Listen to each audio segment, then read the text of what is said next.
Lucas et Eric investissent tous les deux dans les actions. Lucas utilise eToro pour investir dans des actions sans payer de commission. Eric doit payer une commission à sa banque à chaque fois qu'il achète ou vend une action.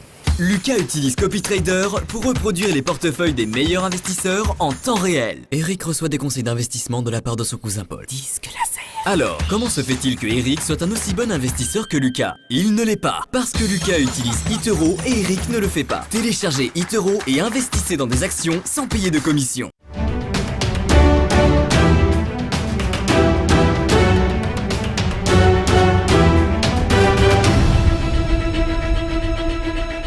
De retour dans l'AFT Finance, merci d'être avec nous. Place tout de suite au ChronoCAC. On va voir l'ouverture de la bourse. Donc avec Antoine Quesada, trader, formateur et coach sur le site aqts.fr. Bonjour Antoine, le CAC vient juste d'ouvrir. Quelle est la tendance ? Oui, bonjour Clotilde. Eh bien, le CAC vient d'ouvrir plus 0,25% à 5060 points. Donc, il semble qu'il ait envie de poursuivre sur la lancée d'hier. Bon, sur le graphique que je vous envoie traditionnellement, et ce que j'avais évoqué la semaine dernière, pour moi, la grosse résistance à franchir était les 5020 points, ce qui a été fait hier à la faveur, bien entendu, et tout le monde l'a vu, des bons chiffres de l'emploi américain, en tout cas la baisse très forte du chômage. Et tout cela, évidemment, a donné un grand coup de fouet au marché.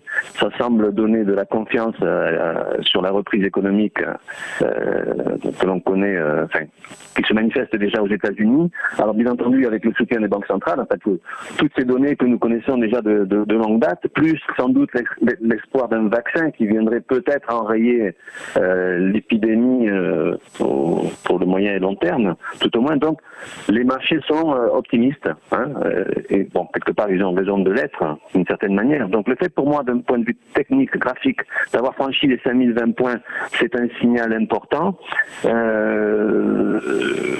Le prochain objectif, selon moi, serait le ratio de 61,8% de Fibonacci, qui se situe à 5163 points, qui est la ligne horizontale en pointillé bleu, qui est tracée là déjà depuis plusieurs semaines, et sur laquelle déjà le marché avait buté lorsqu'on a atteint les 5200 points il y a quelques semaines déjà. Donc bref, aujourd'hui, bon, les marchés américains sont fermés pour cause de jours fériés. Donc, est-ce que la dynamique qui s'est amorcée hier avec ces chiffres-là va se poursuivre de façon puissante? On peut en douter parce que momentanément, en tout cas pour l'intraday, il se pourrait qu'il y ait des prises de bénéfices. Je pense que c'est une aubaine pour tous ceux qui ne croyaient pas trop à la hausse et qui ont vu le marché leur rendre l'argent qu'ils pensaient devoir perdre. Donc, je pense que pour la journée d'aujourd'hui, ça devrait rester calme. Il faudra consolider la validation de cette cassure des 5020 points. Je dirais qu'un retracement ou un retour sur la zone des 5000 ne serait pas du tout inquiétant, voire même, bon, bien que je ne le crois pas, mais voire même un retour dans les jours qui viennent sur 4871, qui correspond à 50% de Fibonacci, n'aurait rien d'inquiétant. Donc bref, on a quand même cassé une résistance importante.